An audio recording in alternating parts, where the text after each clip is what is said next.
Cacá Diegues, um dos mais importantes e produtivos cineastas brasileiros, é o convidado de hoje da edição do Jogo de Ideias, onde ele comenta alguns de seus filmes e fala do seu processo de criação. Na questão da filmagem, eu li uma entrevista sua que tem uma questão muito interessante da cena final do Deus é Brasileiro, em que você opta pela emoção e não pela técnica, alguma coisa assim. Essa relação entre a técnica, né, uma cena bem direitinha, quadradinho bonitinha, luz direito, o diretor de fotografia bate palma, acho uma maravilha. E a emoção, né, a coisa não tão, às vezes até um pouco mais suja. Qual é a sua opção? Ou não há, também não há nenhuma... Eu adoro tecnologia, Você? Eu adoro. Tenho um grande, não vou dizer a você que eu conheço profundamente, não conheço profundamente, mas eu fui o primeiro cineasta brasileiro a editar um filme em digital, Veja Essa Canção. Então, eu sempre procurei me atualizar tecnologicamente. Eu entendo de fotografia, eu entendo de montagem, eu fui montador, entendeu? Agora, essa tecnologia toda está a serviço de outra coisa.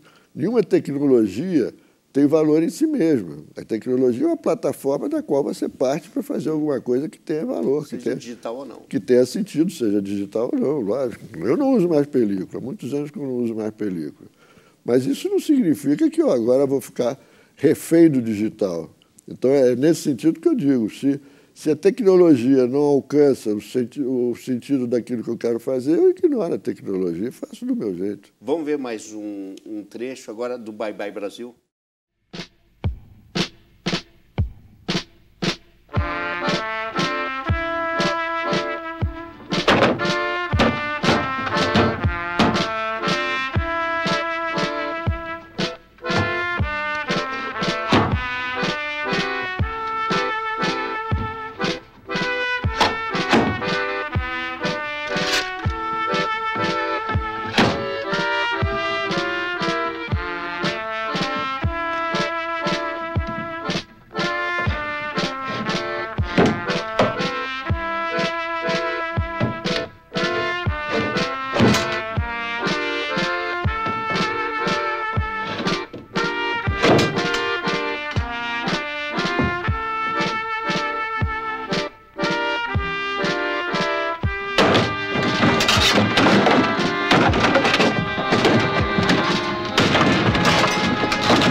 Esse filme eu sei exatamente quando é que ele nasceu na minha cabeça.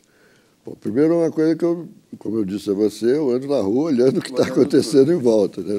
Você anda filmando? Eu não vi um mundo distraído, eu vi um mundo a serviço. E eu olho muito, vejo tudo que está acontecendo e sobretudo, o que está acontecendo em volta de mim, né? Eu não sou patriota, nacionalista nesse sentido, mas eu adoro o Brasil, eu gosto muito do Brasil e quero saber o que está em volta de mim. E sei que o meu público prioritário, o primeiro público, é o público brasileiro, lógico. Então eu sempre olho. Mas esse filme nasceu como ele é. Eu estava filmando Joana Francesa, isso em 1972, muito antes, portanto. O filme O Bye Bye Brasil é um filme eu filmei em 79, ficou pronto em 80. Então, 7 anos antes, eu estava filmando Joana Francesa no interior de Alagoas e a gente filmava muito num canavial. E quando acabava a filmagem, a gente vinha, na época era Kombi, não era van, a gente vinha na Kombi e vinha para a União dos Palmares, que era a cidade onde a gente estava hospedado. Aí, enfim, a gente voltava de noite, em geral. Aí, quando a Kombi estava chegando na cidade União dos Palmares, eu vi parecia um disco voador, era uma luz azul no centro da cidade, e eu disse, pô, isso aí parece um disco voador. E conforme a Kombi foi se aproximando, eu percebi que aquilo era uma televisão instalada pelo prefeito no meio. Naquela época, em vez de fazer ponte, o cara fazia televisão no meio da rua, né? Então, botava na praça para todo mundo ver. Então, era uma televisão preto e branco no meio de uma praça, E em volta, na televisão estava o Flávio Cavalcante, não sei se você se lembra, que fazia aqueles programas... Estante Maestro. Estante Maestro, aquelas coisas vestidas de... Gravata borboleta. Gravata borboleta, smoke, uma linguagem sulista, coisa e tal. E em volta da televisão, boquiabertos e perplexos, boiadeiros, né?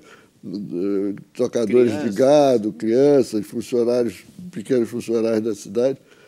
Eu olhei aquilo e digo, alguma coisa grave está acontecendo no Brasil, alguma coisa muito importante vai acontecer no Brasil, para o bem ou para o mal, não sei. E daí nasceu o Bye Bye Brasil. Mas eu levei 7 anos até... Isso no cinema é interessante isso também, porque às vezes você faz um filme...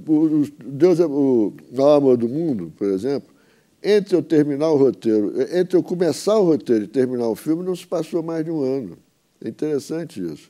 Mas, às vezes, você leva um tempão para fazer, né? Tem um filme que é um dos filmes que eu mais gosto da minha vida, que eu fiz, da minha vida não, dos filmes que eu fiz, que é Orfeu. Eu levei 40 anos para fazer esse filme, porque em 1956 eu tinha 16 anos de idade, meu pai me levou do Teatro Municipal para ver a estreia do Orfeu da Conceição, do Vinícius de Moraes, e eu chorava de emoção, desesperado. Imagine, 16 anos já era a passagem da adolescência para a juventude, eu já tinha minhas ideias. Né? Aí, de repente, 3 anos depois, eu vejo aquele filme Orfeu Negro, do Marcel Camus, já em 59, já querendo ser cineasta, já tendo feito curta-metragem, eu olhei aquele filme e disse, isso é uma traição, um dia eu vou fazer novamente esse filme. Me levei 40 anos para fazer. Né? Isso foi em 56, né? Eu fiz o Orfeu lá em 99, né?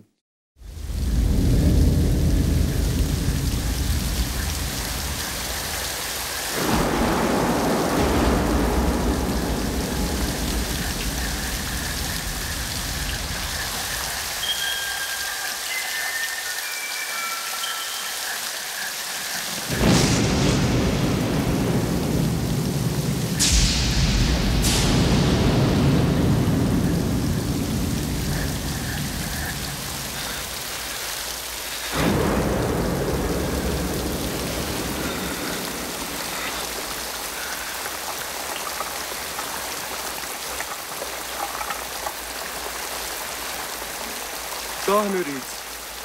Dorme, Indiazinho. Quando a chuva passar, a gente vai pra casa. Dorme, meu amor. Vamos ver um pedaço de... A gente falou de Deus é Brasileiro, tem essa coisa da tecnologia que você pode citar um pouco nesse filme. Vamos ver mais um trecho?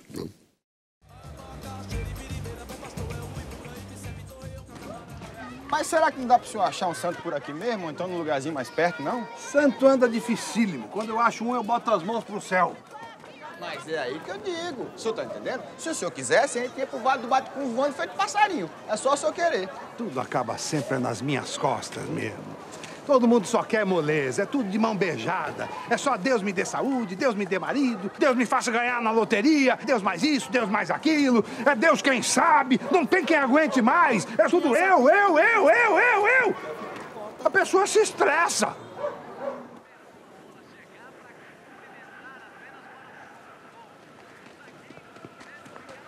Eu mandei devolver o caminhão e voltar pra casa? Mandou. Mas a gasolina tá no fim, o tanque tá quase vazio, não dá de voltar, não. Dá licença aí, amigão. Vamos lá? Vamos circular? Vamos circular, porque esmola aqui tá difícil. Não, professor? Nem pensar. Não é esmola, não. Eles estão vendendo os filhos. Tá mais barato que lá dentro no orfanato.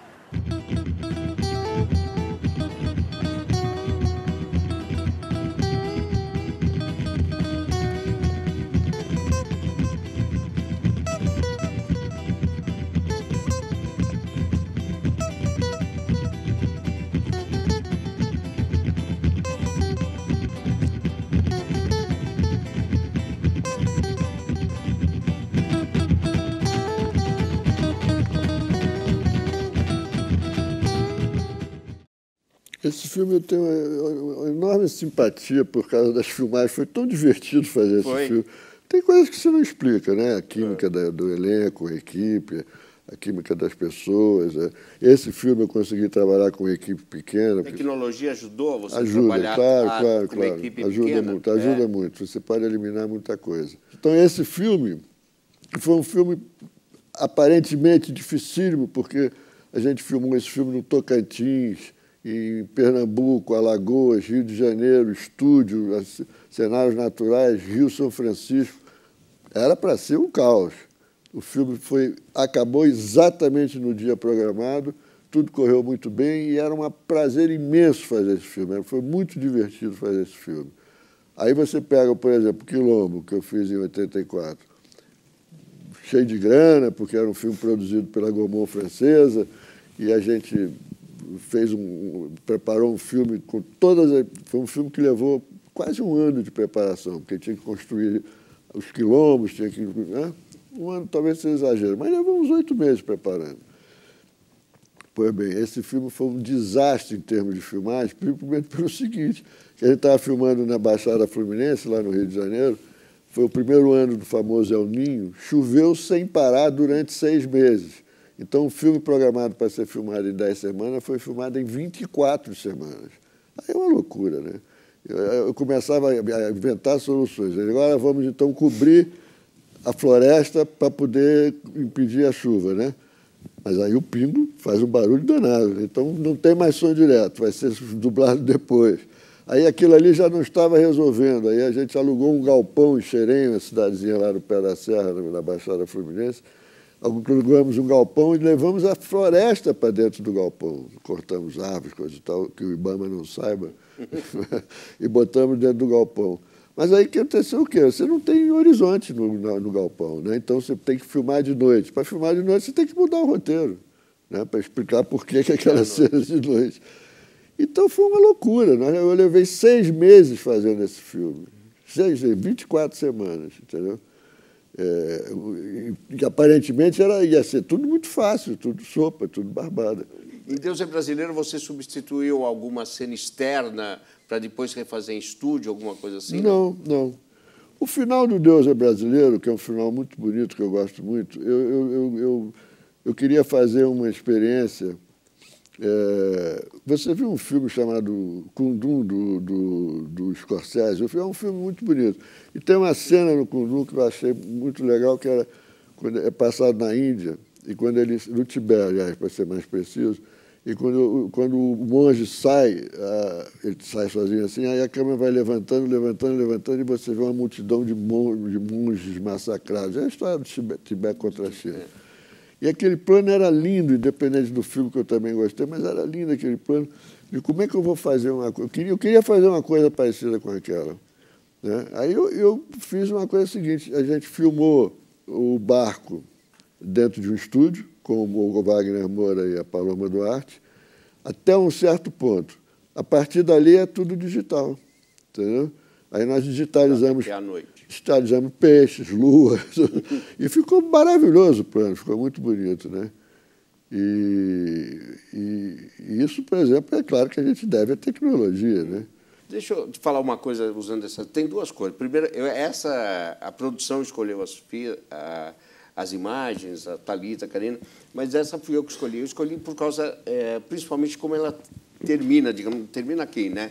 Nesse momento, com aquele recorte, que aquilo... a primeira coisa que eu vi, assim, me lembrei de Goya, né? Dos quadros de Goya, que é uma estética que começa diferente, mas estou falando... A sensação que o Goya me deu aquela imagem daquela família, né? Bacana, porque eu gosto muito de Goya. Me lembrou muito. Eu queria saber se você também tem esse olhar o tempo todo, que é uma cena que ela vale, né, pela expressão dela, pela expressão final dela, né? Como é que você idealizou aquela família? Quer dizer, se você tem a lembrança daquela família, você falou, essa família ela vai ficar sozinha aqui, nessa ponte, desta forma, né? Porque eu achei essa imagem uma imagem belíssima, né? Bom, essa família é uma tradição do Nordeste, que eu espero que esteja acabando, que é de vender seus filhos para poder sobreviver, sustentar os outros, né? Em geral, os casais têm assim, 9, 10, 12 filhos e vendem alguns deles para poder sustentar os outros. Então, a ideia partiu que eu tenha o conhecimento desses acontecimentos. Agora, na hora de fazer, eu sempre estava na minha cabeça, Deus é Brasileiro é uma comédia, claro, né? Mas eu dizia sempre para mim mesmo, assim, eu não posso fazer uma coisa, eu tenho que rir da dor, porque se eu não rir da dor, a dor não vai ter importância nenhuma.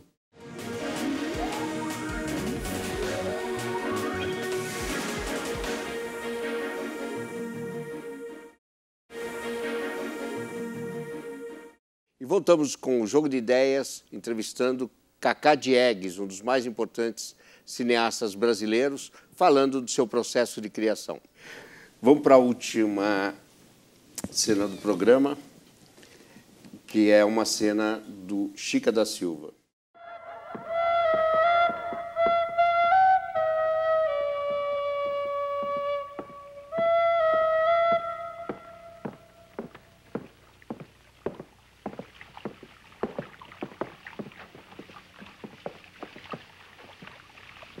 Foi de sua casa que fugiu uma negrinha chamada Celeste? Quanto o senhor quer pela sua liberdade? E você? É livre? O senhor tem alguma dúvida? 200 oitavas. Mas ela está parida. Não faz mal. O filho vai de presente. O senhor não pode me dar de presente o que é meu. Eu trouxe 600 oitavas para a liberdade da mãe e do filho. Quer conferir? Não precisa. O dinheiro aplicado para a liberdade é sagrado. Peço ao senhor que distribua a diferença entre os pobres. Quer recibo? Não precisa. Tenho acompanhado sua carreira por força das circunstâncias. Sou eu quem está achando as pedras para o senhor, não é? Ainda não sou capaz de sentir o cheiro delas.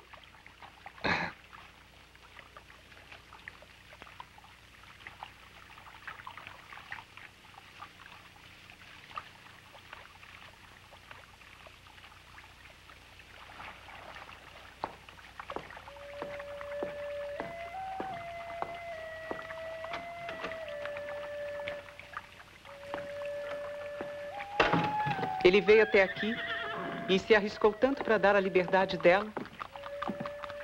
Um dia, José também me prometeu. Eu te dou muito mais do que a liberdade. Eu te dou tudo que os diamantes do Tijuco podem comprar. Mas se gostasse de mim de verdade, me dava uma carta de alforria. E correr o risco de você me deixar? Eu não. Quem ama mesmo de verdade tem que correr todo o risco. Está bem. Amanhã mando preparar a carta de alforria.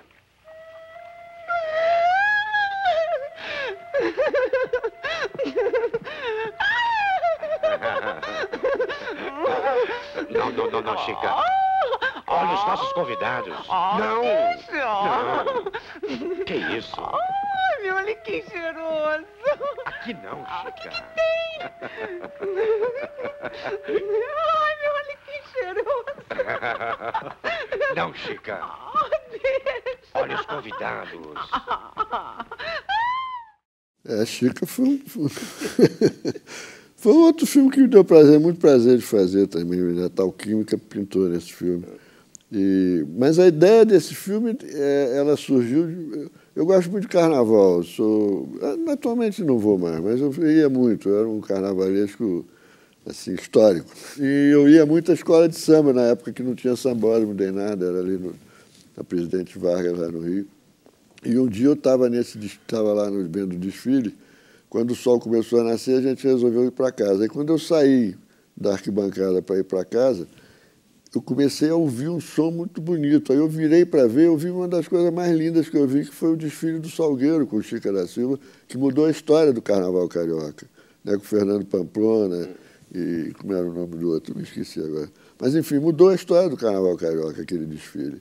E o enredo era a Chica da Silva. E eu nunca tinha ouvido falar em Chica da Silva, eu não sabia quem era. Eu fui procurar documentos, não havia nada. A única coisa que existia sobre Chica da Silva era o poema da Cecília Meirelles, Romanceiro da Inconfidência, que tem um poema sobre ela, e um pequeno trecho, 1 ou 2 parágrafos, de um livro de história do século XIX chamado História do Distrito Diamantino, escrito por Joaquim Felício dos Santos, que falava que Chica da Silva era uma mulher feíssima, não sei o quê. E eu dizia sempre para mim, não pode. Como é que uma mulher pode ter esse poder todo, ser feíssima? Essa mulher, isso aí é racismo do cara do século XIX, né? Entendeu? E aí eu resolvi fazer esse filme, mas eu não, mais uma vez não fiz logo, não. Esse Desfile do Salgueiro foi de 62 e eu só fiz esse filme em 76, 75, né? 76 é quando ele foi lançado. Então, você vê, também foi um período muito grande, porque era um filme que tinha toda essa coisa de reprodução de época, coisa e tal, né? As roupas, enfim, tudo isso é complicado. E também porque eu não achava minha Chica da Silva, né? Eu sabia que precisava de uma Chica da Silva muito especial e não sabia quem era essa atriz, eu não conhecia. Não tinha essa atriz no Rio de Janeiro, pelo menos. Eu não achei. Aí um dia eu fui ao teatro e vi Zezé Mota. Eu nem conhecia ela, eu vi no palco. Ih, Chica da Silva. Aí isso me deu um certo entusiasmo, aí eu comecei a procurar produtor para isso, e o Jarva Barbosa... Não havia roteiro? Não, ainda não. Aí o Jarva Barbosa topou fazer o filme. Aí eu escrevi o roteiro. Como é que você trabalha com o ator? Primeiro, como é que você escolhe? No caso, olha, bom, os mais conhecidos, acho que você interpreta, mas os mais novos, principalmente, que você não conhece, como é que você escolhe, como é que você trabalha esse ator? Olha, em primeiro lugar é o seguinte, eu tenho certeza do que eu vou lhe dizer. Você não consegue enfiar um personagem num ator. Você enfia... Você não consegue enfiar um personagem num ator. Não consegue. Você consegue o contrário, ou seja, você consegue fazer com que aquela pessoa mude de biografia. A biografia dela passa a ser a biografia do personagem, mas ela continua a ser ela. Eu escolho pela pessoa, entendeu? Escolho pela pessoa, às vezes erro e troco, não tem nenhum problema. Eu faço muito teste mesmo. Faço teste, ensaio para burro, mas eu não ensaio, anda daqui até ali, senta cá, sai para lá, não é isso, não. Eu ensaio conversando, porque eu preciso conhecer aquela pessoa, porque eu preciso saber quem é aquela pessoa para poder dirigir ela convenientemente. O ator é igual a qualquer ser humano, não existe um padrão ator. Tem um ator que é de um jeito, um ator que é do outro. Por exemplo, nesse filme do Bye Bye Brasil, eu estava dirigindo 2 atores completamente diferentes. O Zé Vilker, que é um intelectual, diretor, autor, que entende tudo de cinema, tem a maior coleção de DVDs, aliás, de cinema. E, do outro lado, o Bete Faria, que é uma pessoa intuitiva, uma força da natureza, uma pessoa que não... Eu posso falar a mesma coisa para os dois? Não vou falar, não tem sentido. E, ao mesmo tempo, eles têm o direito de ser o que eles são. Então, eu não dirijo atores, eu dirijo pessoas. Então, agora, para poder conhecer o ator e explorar o que ele tiver de melhor, eu levo muito tempo. Tem certas preparações minhas que eu levo, assim, 6 meses. É isso que você tá fazendo, 6 meses? 6 meses, conversando. Isso não desgasta a relação, não desgasta o personagem? Não, porque não é ensaio, não é propriamente... Também depende do filme. Tem filme que não. Por exemplo, O Maior Amor do Mundo, eu trabalhei muito com o Zé Vilker, mas os outros trabalhei menos, não precisava, entendeu? E, de qualquer maneira, os atores, eu tenho absoluta consciência que todos os atores que trabalharam comigo modificaram meus filmes. Na medida em que, no momento em que eu escolho, eu passo a servi-los, em vez de querer que eles me sirvam. Está entendendo? Passa a servi-los. Passa a servi-los. Eu começo a criar condições para que eles façam da melhor maneira possível aquilo que era para fazer. Agora, por que eu faço essa preparação longa? Porque, às vezes, no meio da preparação, você descobre que não é aquele cara. Eu só troquei de ator no meio da filmagem uma vez, mas na preparação eu já troquei várias vezes.